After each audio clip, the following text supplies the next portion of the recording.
if you're a writer, you can look online and do a search. There are a couple of comic book script databases. A couple of people like Andy Diggle put their scripts online on their websites. I'm gonna start doing that. I was thinking about it too, because I've heard a lot of writers. Because people can go to DeviantArt or PencilJack or Facebook and check out each other's arts or their art blogs.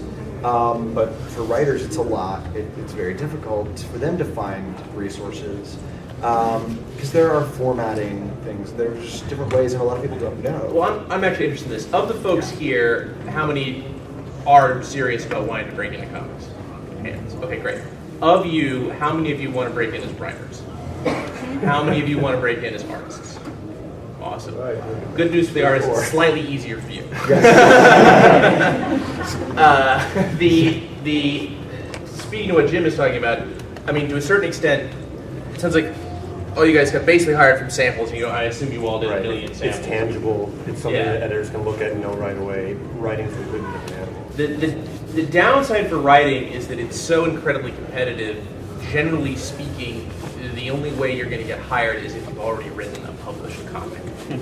Fortunately, since we live in the wondrous 21st century, there's been no other time in history when it is easier to do a published comic. You just have to sweet talk an artist into doing it for you for free. Or be wealthy and pay the artist yourself. I know guys who pay you guys out of pocket. Yeah. In fact, frankly, it's much better to actually pay the person, but I think you can do a one-shot for like $2,000 right now, for a good, or completely done. Yeah. If you need to save up, like you can get it all through. Yes, that's true. And then when I say a published comic, I mean go to a POD website and make 15 copies. Mm-hmm. You don't necessarily need to go through the whole process with Diamond and get it distributed to comic stores. Although obviously, I'm sure if you want people to read your work, you want to do that. Or even better, do a webcomic, in which case you have no printing expenses whatsoever. Although I do find that, generally speaking, folks do like to still want to see the tangible in print format, because that's still what Marvel does. Marvel's doing a lot with digital comics right now, but we're still primarily a print medium. And frankly, across the board in comics, I also do independent comics. I make all of my money in independent comics through print. So things like Comixology and the iPad app are all wonderful things, but they're just not real huge revenue generators at the moment. I mean, I hope that will change. I think it will change. But I have heard a lot of editors say a good story will stand out. Yeah. No matter where you put it. You don't have to spend your money, but that's going to help. And you can tell a good story with stick figures, even. As long as you're telling the story for a writer. Yeah, but don't do stick figures. Don't do stick figures. He's being metaphorical. Yes. So, I think we can open the floor. You guys, I'm sure, probably have some questions for us. Yes? I have a question for you. Okay. Well, you have Crossfire in your series in Hawkeye and Mockingbird, Yes. but wasn't he captured at the end of Siege? Wasn't he part of Hood's crew?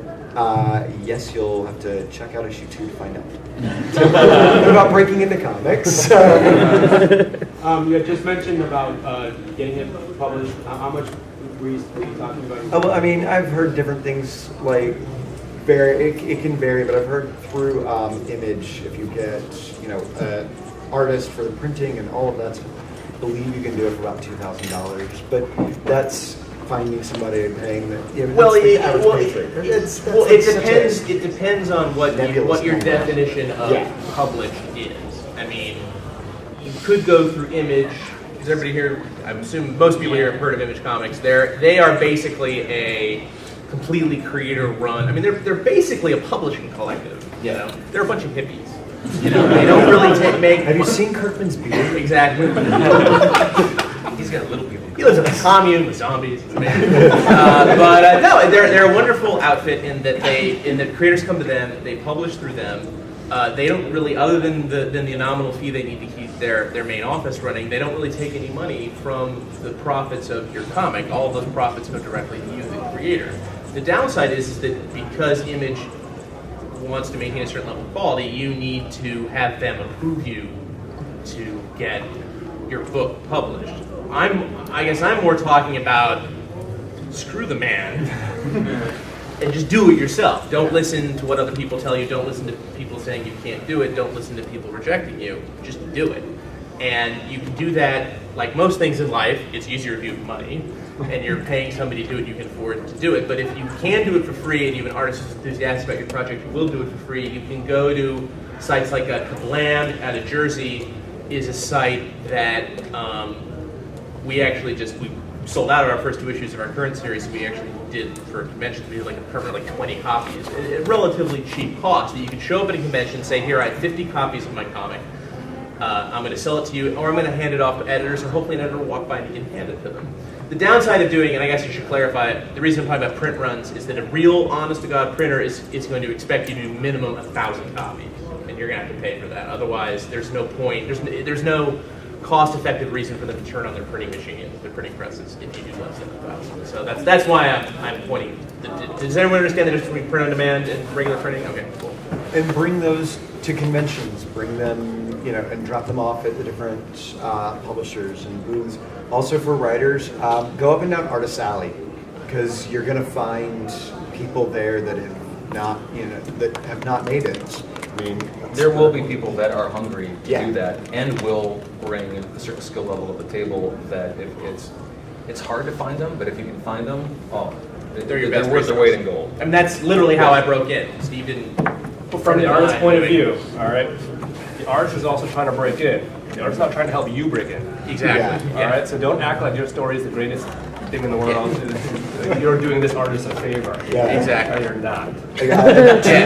So chances are artists will probably flake if he's not getting paid. And realistically, Yes. don't think of yourselves too much. If you meet up with an artist and you're a writer, you're not too much of a team, because if one of you breaks in, the other one might not come with you, and it's going to be pretty fucked up if you want to go.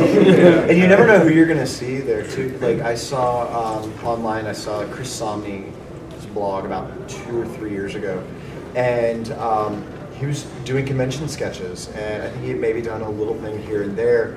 And I sought him out at Wizard World in Chicago, and talked to him. And there was an editor, Lauren Sankovich, with me, and we were both huge fans of his.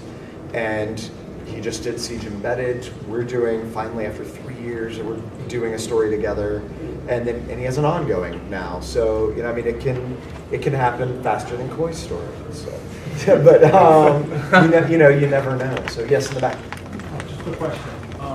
With the advent of digital comics that you comfortable with, how do you feel that the premium business model will affect writers and artists in the future? We're getting more things like that. It's started to affect it right now. I mean, these aren't necessarily comics, but sites like DeviantArt and blogs that artists have are a huge way for artists to get in. Do you mean in terms of breaking in, or in terms Well, of I mean, like PvP industry? and Scott Kurtz and stuff, and Sure. how they've changed how traditional, let's say, comics are done.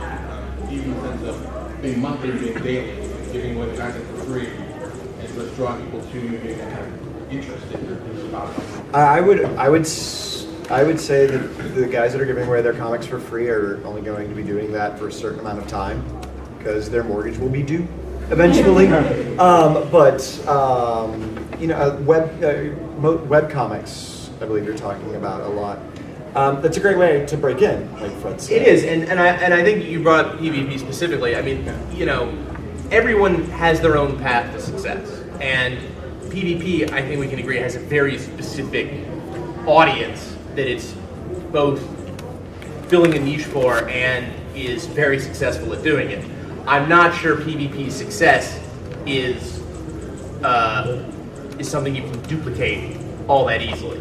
My buddy Steve Ellis, on the other hand, has a very successful webcomic called High Moon that he does through Zuda, and he basically makes a living off of that also. And that's a specific model. They're not, I think they're weekly, they're not daily, but DC pays them, and he draws a lot of it on the computer, he colors a lot of it on the computer, he paints some of it by hand, but that is something that he makes a living at.